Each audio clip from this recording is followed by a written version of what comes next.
बुखारी शरीफ में हदीस है, काज़ी अय्याज़ मालिकी रहमतुल्लाह अलैह ने बड़ी तफसील से लिखी है। रावी हज़रत अनस बिन मालिक हैं। एक बंदा बड़ी दूर से आया नबी पाक सल्लल्लाहु अलैहि वसल्लम की ज़ियारत के लिए, बड़ी दूर से। अरब के जो सरदार होते थे उनके बड़े नाज नखरे होते थे। वो खैर आज भी हैं, प्रोटोकॉल का माहौल आज भी, यानी वज़ीर साहब के आगे दो चार गाड़ियाँ ना हों तो उनको मज़ा ही नहीं आता। पुलिस वाले आगे पीछे भागें तो हालांकि उनको नहीं पता कि जो पुलिस वाले आगे पीछे भाग रहे हैं ना, ये हुकूमत बदली तो गिरफ्तार करने भी इन्होंने ही आना है। लेकिन वो बड़ा मज़ा आता है जब लोग गाड़ी के पीछे भागते हैं। क्या बात है जनाब, बड़ी बात। और हमारी तबीयतों में पता नहीं कौन सी। तो नबी पाक सल्लल्लाहु अलैहि वसल्लम की खिदमत में वो शख्स बड़ी दूर से आया। तो अरब के बादशाहों का मिजाज था, प्रोटोकॉल बड़ा चाहते थे। उनका तो ये तरीका था कि हुक्मरानी करनी है जैसे भी हो।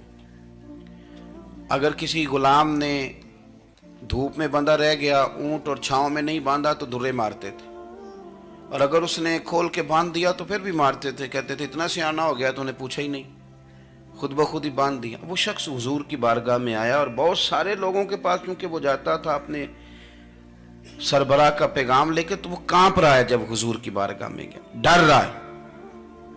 अब जरा बात को समझना, नबी पाक सल्लल्लाहु अलैहि वसल्लम ने उससे फरमाया क्यों डरते हो, सादा आदमी है, देहाती है, बद्दू है।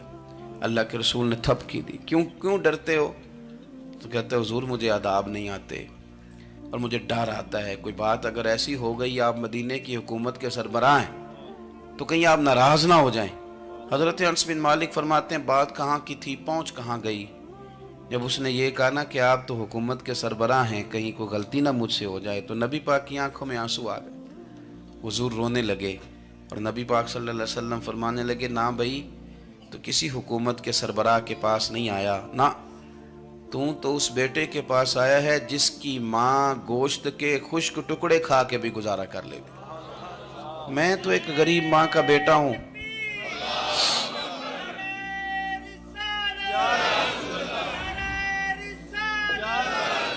भाई अगर आपका ये ज़ौक बन जाए, देखो ना आज तो लोग भूल जाते हैं ना, कपड़े बदल लेते हैं तो वो समझते हैं कि शायद सारा कुछ ही बदल गया। यानी गाँव से आकर पढ़ने वाले भूल ही गए हैं कि किसकी माँ ने कितना जेवर बेचा था। लोग भूल जाते हैं चीज़ों को। अपने माजी को याद रखें, आप लोगों के साथ प्यार करें, आप लोगों को मौका दें, आप थोड़ी सी और कोशिश करें उस शख्स तक जाने की जो आपको मायूस नज़र आ रहा है, परेशान नज़र आ रहा है। ये हमें मिलाद वाले महबूब सल्लल्लाहु अलैहि वसल्लम ने दरस दिया। एक और पहलू, हुजूर सैयद आलम सल्लल्लाहु अलैहि वसल्लम ने, हमारे यहाँ ना अभी भी बरादरी की तकसीम है, अभी भी।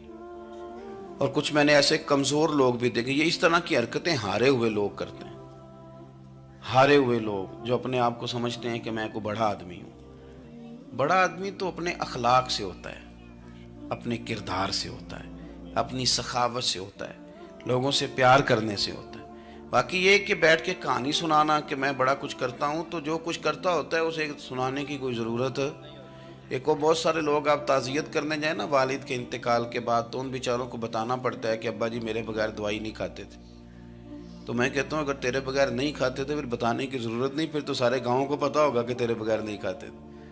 और अगर कोई दाल में काला है तो फिर तेरी वजाहत कोई बंदा कबूल नहीं करेगा। तो आपको बताना क्यों पड़ रहा है, और आप बार बार इस बात का जिक्र क्यों कर रहे हैं कि हम बहुत बड़े कबीले के हैं? साहब अगर आप बड़े कबीले के हैं तो पता होगा सारे इलाके को आप कितना लोगों का ख्याल करते हैं, आप किस कदर मोहब्बत करते हैं, आपका अंदाज करीमाना किस तरह का। फिर आपको बताने की कोई ज़रूरत नहीं होती, फिर खुद ब खुद खबर होती। हज़रत सैयदना अबू ज़र ग़िफ़ारी रदी अल्लाह तआला अन्हु, कबीला बनु गफ़ार एक बड़ी शाख थी कबीलों में से। जो लोग उस ज़माने में मालदार कबीलों से ताल्लुक़ रखते थे उनमें से एक बड़ा नाम था। सारी ज़िंदगी चौधराहट की, लेकिन मिलाद एक इनकलाब का नाम है। मैं मिलाद मनाने वाले दोस्तों से गुजारिश करता हूँ कि आप हर साल मिलाद मनाएं, और हर साल मिलाद के बाद आप थोड़े बदल भी जाएं, यानी थोड़े से बदल जाएं। कुछ लोग कहें यार ये दाढ़ी मैंने ना 12 रबीउल अव्वल वाले दिन रखी थी, ये मेरी मिलाद वाली दाढ़ी है। और दाढ़ी रखें भी नबी पाक की मर्जी की। किसकी मर्जी की? ना नाराज हो जाए, मैं टूर चला बस, किस मर्जी की जी, अपनी मर्जी के नहीं। दाढ़ी का वजन को नहीं होता कि पूरी मुट्ठी रखेंगे तो आपको कोई दिक्कत होगी, कोई वजन नहीं, पूरी रखें। जो हुजूर का तरीका है मुबारक है, जो हमें मिलता है, उस पर आप तवज्जो फरमाएं। तो मैं जो बात अर्ज करने जा रहा हूं वो मिलाद इनकलाब है। हुजूर सैयद आलम सल्लल्लाहु अलैहि वसल्लम की बारगाह में आने से पहले लोग कुछ और होते थे, और यहां से होके जाते थे तो फिर उनमें तब्दीली आती थी। मैं सारा दिन करामतें सुनाऊं ना किसी को अपने पीर साहब की, और अपने घर में भी कि मेरे हजरत बड़े, मेरे उस्ताद बड़े, लेकिन बीवी के साथ अगर मैं तुर्श लहजे में बात करूंगा तो वो कहेगी ऐ सिखाते ने तेनू पीर साहब। दोस्त कहेंगे ये सिखाते हैं आप। तो आपकी कहानियां नहीं चलती, आपका किरदार चलता है। हजरत अबू ज़र गिफारी रदी अल्लाह तआला अन्हु फरमाते हैं, चूंकि मैं चौधरी था, सैयदना बिलाल हबशी रदी अल्लाह तआला अन्हु के पास में बैठा था, किसी बात में बात आगे बढ़ी और बढ़ते बढ़ते बात शकरंजी तक चली गई। राय के इख्तलाफ ने बातों में तलखी पैदा कर दी, और जब थोड़े लफ्ज और तेज हुए तो मैंने उन्हें कह दिया, चुप कर, तू तो अबशन का बेटा है। किसके बेटे थे हजरत बिलाल? कहते हैं जब उन्होंने मुझे कहा तो मेरा दिल बड़ा टूटा, लेकिन मैंने इरादा किया कि मैंने हुजूर की बारगाह में नहीं अर्ज करनी। अब हर बात की हम हुजूर की बारगाह में शिकायत करें। लेकिन मैं जाके मस्जिद में बैठा, और जब सरकार आए ना, इरादा नहीं था कि अर्ज करूंगा, लेकिन हुजूर का चेहरा देखा तो दुख मेरा खुद ही ताज़ा हो गया। रोने का भी तो तब ही मज़ा आता है ना कोई अपना मिले तो। फरमाते हैं कि मेरे आंसू ना बगैर इख्तियार के छलक पड़े, और मैं खुल के रोए, खुल के। कुर्बान जाऊं महबूब के भी हुजूर ने पास नहीं बुलाया, बल्कि नबी पाक उठ के खुद मेरे पास आए और मुझे कंधों से पकड़ के सीने से लगाया, और जब मैं खुल के रो लिया तो हुजूर मेरे आंसू पूछने लगे।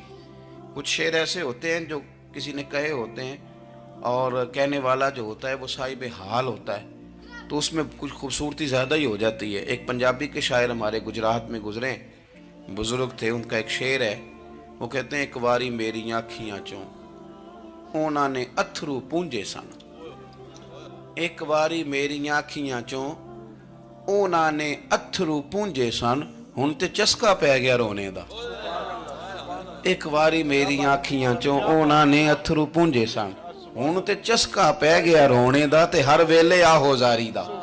तो मैं रोज रोने लगा हूं, मजा ही बड़ा आया है जब से महबूब ने चुप कराना शुरू किया मेरे अजीज।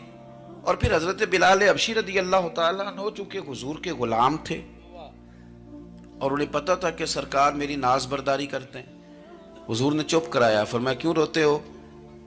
तो अर्ज करने लगे, या रसूल अल्लाह सल्लल्लाहु अलैहि वसल्लम, अगर मैं अबशन का बेटा हूं तो मेरी तो गलती कोई नहीं ना, ये तो तकसीम अल्लाह की है ना।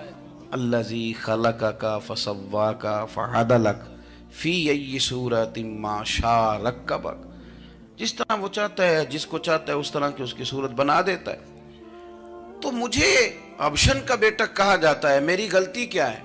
हजरत बिलाल ने भी नहीं बताया किसने कहा है, लेकिन नबी पाक सल्लल्लाहु अलैहि वसल्लम ने क्या फरमाया। इमाम यूसुफ सालेही ने लिखा है, जरा गौर करना बात पर, तसल्लियां लोग और रंग में भी देते हैं, पर यह तसल्ली बड़ी अनोखी है। हुजूर फरमाने लगे, बिलाल अगर तो अबशन का बेटा तो परेशान क्यों होता है? काले रंग वाली माँ का बेटा है तो परेशान क्यों होता है अगर तेरी वालदा का रंग काला है तो? अर्ज की, हुजूर आप क्या फरमाना चाहते हैं? तो सरकार फरमाने लगे, मैं दो माओं का बेटा हूं, एक जनाब आमना जिन्होंने मुझे पैदा किया, और एक हजरत उम्मे ऐमन जिन्होंने मेरी परवरिश की, मुझे बड़ा किया। हुजूर फरमाने लगे, मेरी माँ आमना का रंग गोरा था और मेरी माँ उम्मे ऐमन का रंग काला है। तो फरमाया, अगर तुझे किसी ने काले रंग वाली माँ का बेटा कहा तो उसे कह देना, मदीने वाली महबूब के भी तो एक वालदा का रंग काला है, तो कह देना।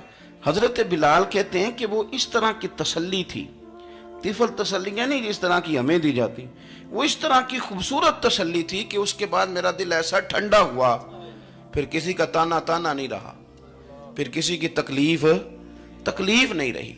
रसूल पाक सल्लल्लाहु ताला अलैहि वसल्लम ने ये जो आज तकसीम है हमारे यहाँ ऊंच नीच की, छोटे बड़े की, जात बरादरी की, हुजूर फरमाते मैंने पाँव के नीचे रख के कुचल दी, अब इसका कोई स्टेटस नहीं रहा, अब ये कोई मामला नहीं। फिर मेरे भाई एक मामला हमारे अंदर जो और बड़ी शिद्दत के साथ आया है और जिसने बड़ा जोर पकड़ा है, वो ये है कि हम ना पढ़े लिखे लोगों से माजरत के साथ پڑھے لکھے لوگوں کا بھی ایک مسئلہ ہے، وہ دوسروں کو جاہل کہنا ضروری سمجھتے ہیں، الا ماشاء اللہ۔ میں اکثر کہتا ہوں کہ یہ تو آسان کام ہے نا، آپ نے کہہ دیا جاہل نہیں جی سارے پنڈ والے، یہ تو بڑا آسان کام ہے، تو جان چھڑانے والی بات ہے۔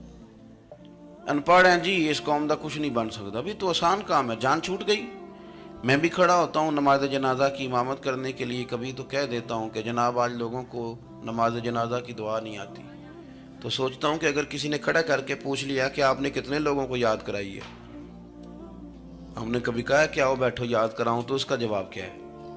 تنقید کرنا آسان کام ہے اور تعمیر کرنا یہ مشکل مرحلہ ہے۔ عزیز دوست، ہمارے ہاں نا ان پڑھ بندے کے ساتھ اور اس بندے کے ساتھ جس کی سوچیں محدود ہیں، ہمارا رویہ اتنا تلخ ہوتا ہے۔